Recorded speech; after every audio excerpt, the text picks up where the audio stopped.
Hi, I'm Paul Marcel. Today I'd like to do a review of the Festool RAS-115 Rotary-Action sander.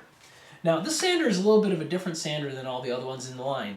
There's the Rotex sanders and the ETS sanders, both which have some random orbit action to it, and then also in the Rotex mode there's sort of a disc mode. Now the disc mode isn't purely rotational, whereas this is a purely rotational sander. So why would you want to use a purely rotational sander? I mean, in a way, we moved away from purely rotational sanders a long time ago to start getting in the eccentricities there with the random orbit or adding something to a disc mode just so that the scratch pattern is made a little bit more complex so that it's more well hidden. Well, the RAS finds its use mostly in things like stripping paint, stripping off finishes, or in my case, I recently did a long podcast build of a sculpted vanity where I did a lot of the sculpting on the front of this mahogany using the RAS. So it lends itself well to doing things like that and shaping wood. And of course, you could use the same thing if you wanted to do some coping on, say, some crown molding. And I'll be doing that as part of a demo a little later. Now you can see that the shape of the RAS-115 lends itself a lot to the old 4.5-inch angle grinders like this Makita that I have. And in a way, you use it in a very similar fashion in that you're going to be holding onto this handle, auxiliary handle that's on the side. Now one of the key differences, of course, is it wouldn't be a Festool if it didn't have integrated dust collection, and that's actually what this unusual looking handle is for, is that it rotates, and as it rotates it shifts around this dust extraction shroud that's on the disc. So what the disc will do is that as you're using the sander, of course, there's going to be, depending on where you're touching, there's going to be a tangent of dust flying off the disc. And this is made to capture that and then pull it down through the dust port. Now the abrasive pad is just a hook and loop, so it's a simple stick fix for your papers. And these are 4.5-inch discs, basically. It's 115 millimeters, where the part number comes from. And actually you're looking at a disc that did approximately 15 square feet of this sculpting. That's still what it looks like. So the abrasives themselves, when you get the Rubin papers that are for the sander, when you're dealing with barewood Rubin, they last forever. Now to talk about the parts, I'm actually going to go ahead and take this apart.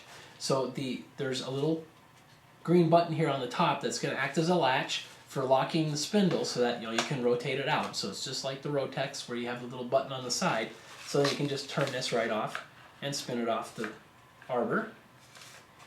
And then these are your pads. Now this is the pad that comes with it. It's a soft pad, and there are additional pads, and I'll talk about another specialty pad a little bit later. Next you have this dust extraction shroud. Now you can actually remove this extraction shroud, which is really useful if you're trying to use, say, the other pad that we'll talk about later, and there might just be some situations where you can't have this bulk where you're going. So it's nice that you can very easily remove it, and then you would just place the pad back on here alone. Now if you were using it in this fashion, let me put this back on. Well, you would be missing the handle that comes as part of this extraction shroud. So it would be a little bit awkward to use. Now, of course, this format is also very useful if you want to do polishing. So you can get yourself like a polishing head for this, and you could use it in just a pure rotary mode. But the side of the body here has these two screws. I mean, they're just plastic screws, so you can very easily remove them. Pretty much a quarter would remove it. In my case, I don't have a quarter, I have a screwdriver. So once you've removed this, there is an auxiliary handle that comes with the kit that you could then screw in. I mean, this is the exact same size as the ones that are on domestic, American 4.5-inch grinders and such. In fact, I use this one on my Makita because I lost that one. So then you would be able to use this alone without using the dust shroud. And also with the screw on the other side, of course, you can switch it hands. And it should be noted also that this extraction shroud, I mean, as it normally comes, you've got the latch to remove it on one side and then the rotation on the other. You can rotate this around. You can swap the positions of the latch and the handles. So if you're more of a lefty for it, then you can go ahead and do a quick change between the two sides and it'll work better for you. Now there aren't a lot of other controls and settings on here. I mean, there's a speed control here on the back, the usual 1 to 6. And there's a chart conveniently located here to tell you it goes from 1500 to 4000 RPM. There is a dust port. Now this is the older oval style dust port. I would say it's one of the things I complain about on this, because with the round hose that goes to the dust extractor, I find that it's easy to knock it off sometimes. And when you're dealing with something that generates this much dust this quickly, it's really nice to have that stay on there. But if you force it on there well enough, it'll stay. Now normally it comes with a regular tail. I order special order discs from one of my moles in the UK, so thanks mole. But normally you would have a very long cord with just a plug on the end, because this tool predates the plug-it cords. Oh yeah, an on switch. Now also in the kit you get a small spanner wrench that you can use for taking on and off these pads. Now normally you would have the dust shroud here. Mostly you're only going to need this if for some reason you got something on there really ridiculously tight. This is usually a hand tightened tool. You're just going to hold the spindle lock down and tighten it up until it's tight. Even with the shroud there, you're just going to push against the abrasive, and that's enough, just because the natural rotation of the sander is to go and tighten it, so you're fine.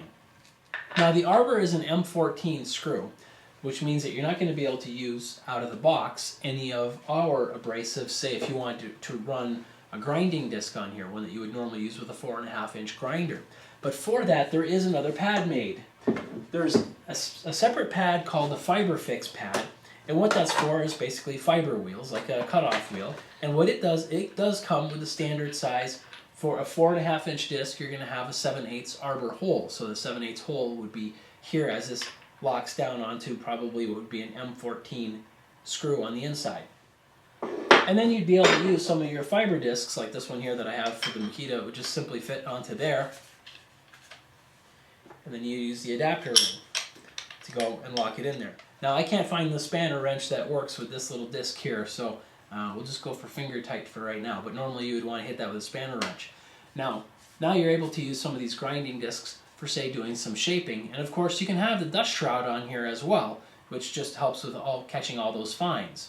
Now I will make one caution here, as we mentioned, the FiberFix pad, is that if you're using some of these fiber wheels, say if you're trying to do some honing of some metal that's been cut or stuff like that, anything that can generate sparks, well, the extraction hood, the brushes that are on here are made out of polyamide.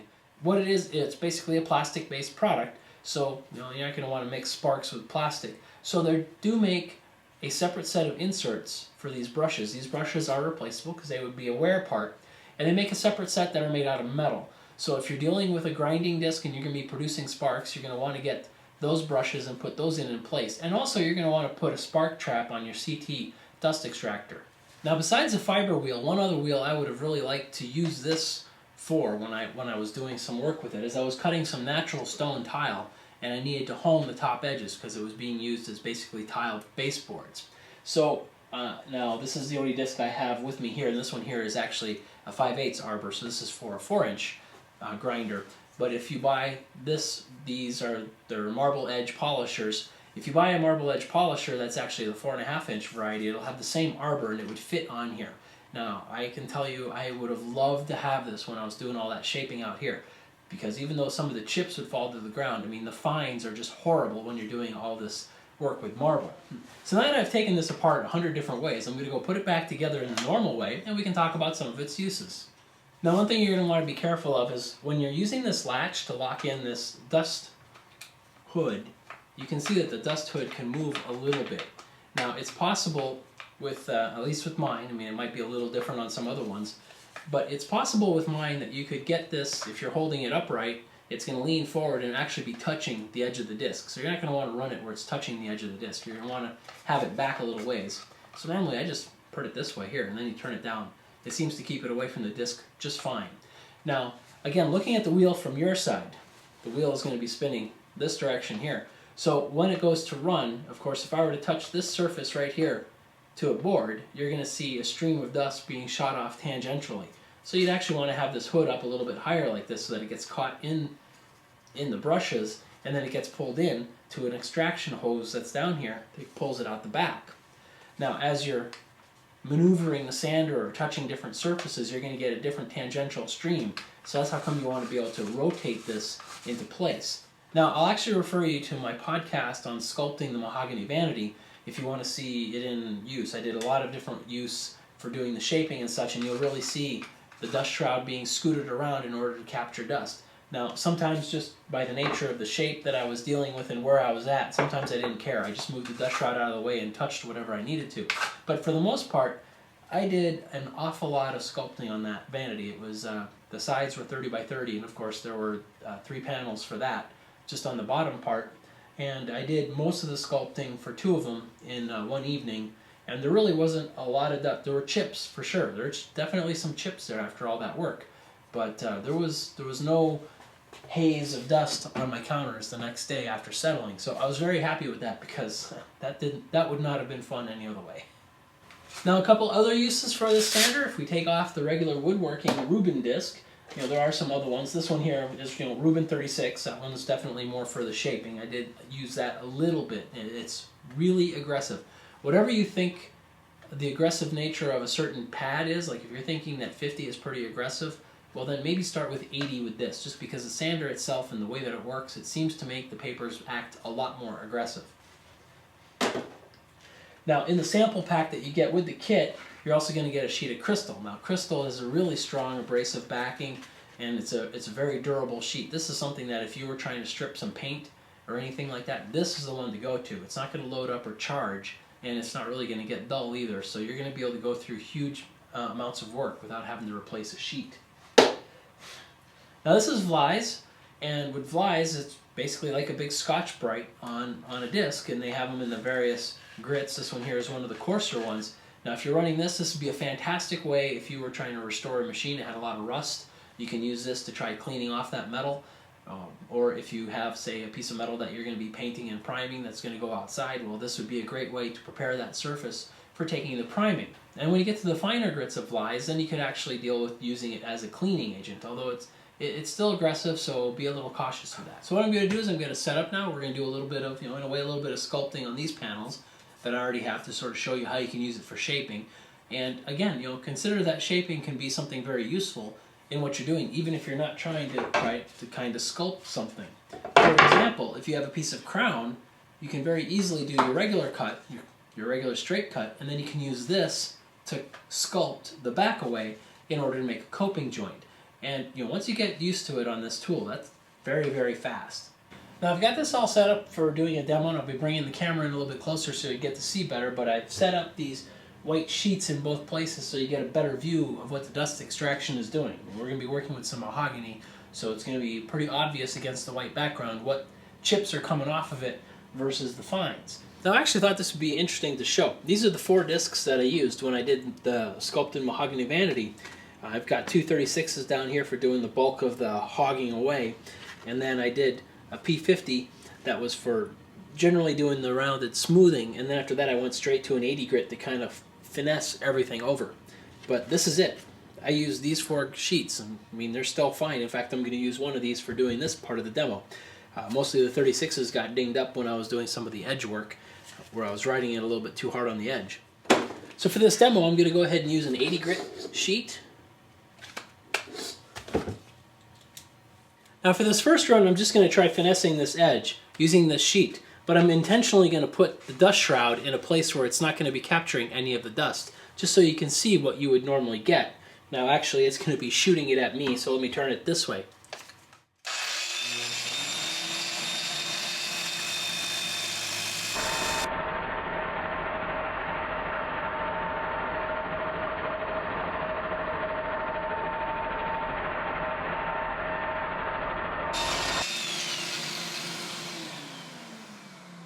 So you can see pretty well how fast it goes down through it. I mean, some of the dust got thrown off. The rest of it stayed on the work. Let me clean that off. So this time I'm going to be doing it and placing the shroud where the tangential dust is going to be coming off.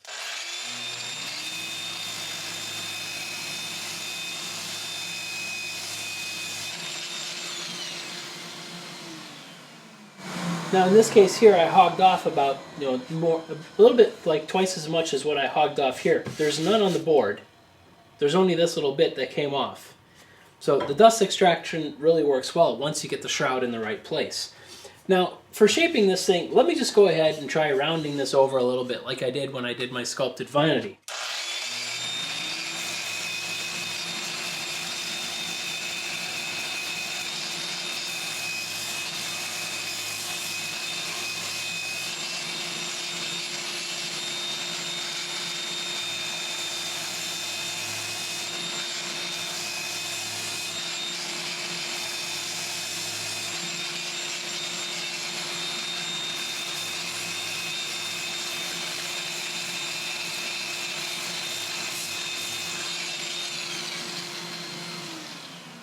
So again, the surface has just some minimal chips, and then this is what's built up off of it. And the sheet's pretty much clear. Now, there is something that should be pointed out with this sander, is that we're generating an awful lot of friction here. And unlike the other sanders that have holes in here where the air is being pulled through, you don't have the advantage of the air being able to cool the disc as it runs. So it's only going to be on this outside edge where it gets a little bit cooled down. So you're going to want to keep an eye on the temperature of the disc.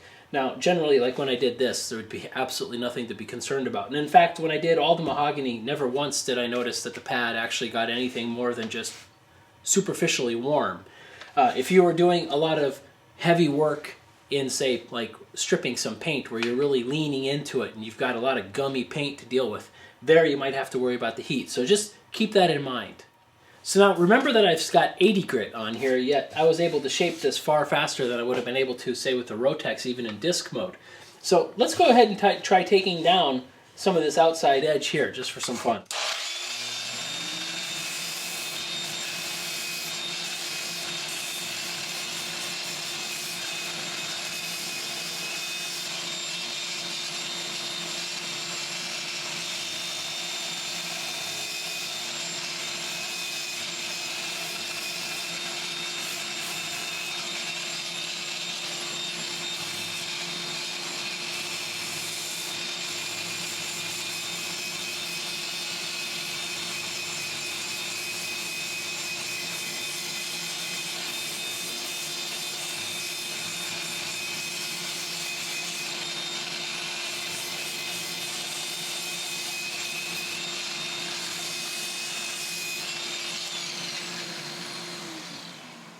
So there, I've taken off a lot of material on this outside edge, and then I tried to sweep around here. When I would sweep around there, of course, I had to rotate this head completely around in order to get the shroud in the right place, since I was going off the bottom of the disc as I was going across. And that was a little bit awkward because of the angle, but still there's pretty minimal amount of dust built up around here, and these are all pretty thick chips. I mean, this isn't the regular dust that you would get.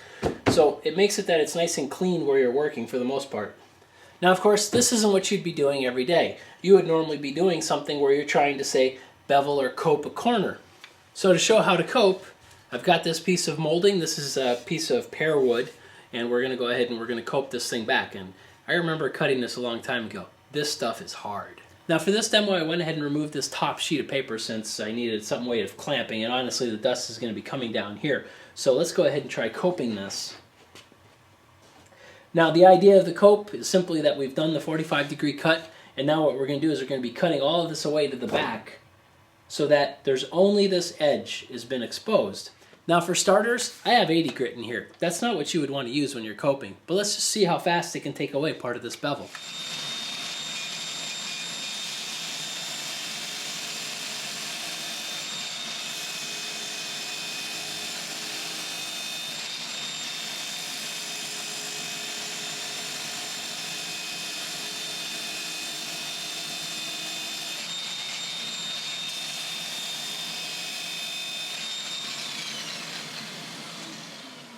It hasn't been struggling at all. Now, this pad is warm to the touch because this is a much harder wood than the mahogany. And also, we're dealing with 80 grit. We shouldn't be doing it with 80 grit. So I'm just going to go ahead and continue with the 80 grit.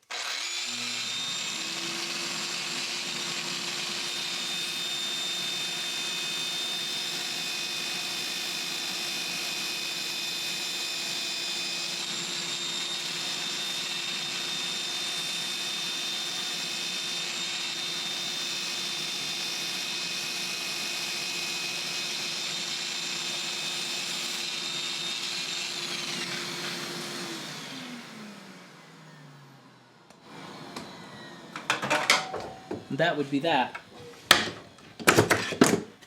We would now have our coped edge with none of the bevel, and it's actually going back. Of course, we could back bevel it even further. So I hope this video has shown you a couple different uses for the RAS. There are far more uses that I haven't even demoed here, that I haven't set up. But it's a very versatile sander. In fact, it completely caught me off guard as to how versatile it is. If I could just explain a few things that I've used it for, I did, of course, all that sculpted vanity. Now, of course, that's not something that people would normally be doing. But then you can see how, next time I need to cope some molding, that's what I'm going to be using. That was really fast compared to using a fret saw and doing some hand sanding. I also used the other sampler vise pad that I had in order to clean up some metal that I had out on my back patio. It was basically part of a barbecue stand. I stripped it down to clean it up so that I could repaint it and refinish it. So having something that could quickly clean like that was very, very useful. And I also used it for some things that were on the concrete back there. I don't know what happened. Some spilled, some like mortar and stuff. So while it's something that you could chisel away, it was a whole lot easier to just finesse it smooth and feather it into the rest of the concrete. And it worked just great. Now, currently, upstairs, I have a tile floor half removed. It's the one that's underneath my mahogany vanity. Yes, I'm still working on that. And I need to put in new tile in the places where I've removed some of the tile. Now, there's a whole lot of thin set that's still sitting there. That's what I'm going to be using to flatten out some of the lumps of thin set that I can't simply chisel away in large chunks. And don't forget that you can use the FiberFix head in order to use some of your fiber discs, or like those polishing discs I was talking about. Oh, and that actually reminds me of there too. There are also polishing heads for this, as I mentioned earlier. So if you take off the dust shroud, you've got a nice polisher here, so you could easily take care of your car. Me, personally, I haven't washed it in years. Now, previously I used a 4.5-inch grinder with a 4-inch pad for honing some of the marble tile that I had. Now, had I had the RAS, I would have definitely purchased the 4.5-inch honing disc instead and used this, just because the dust is amazing that comes off of that when you're polishing the edges of some natural stone tile. So this is a bit of a tool that you don't really anticipate your use. Like when you're talking about some of the other Festools, the domino, well, that's perfect for your joinery. When you're looking at some of the sanders, you know that, well, when I get to that finish stage, I'm going to want this size sander for those rails and stiles, this size sander for some of the flat work and such. So you can foresee where it fits in your work. This really doesn't fit in when you're making furniture, but there is a whole ton of other stuff that you can use this for, and generally they're all things that, oh, I didn't realize I was going to have to strip the paint off that box. You know, if you have the RAS lying around, it's going to make your life a whole lot easier. So it's almost one of those tools that you just get it even though you don't have an immediate use for it, and you'll find that you're going to start using it and reaching for it a whole lot more often than you ever anticipated. At least that was the case with me.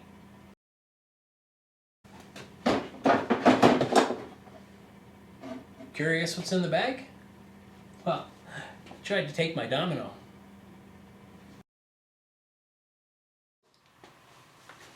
Hi, I'm Paul Marcel. Today I'd like to do a review. I would like the words to come out my mouth.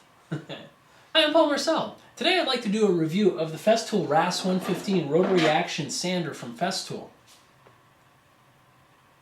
I said Festool twice! Oh!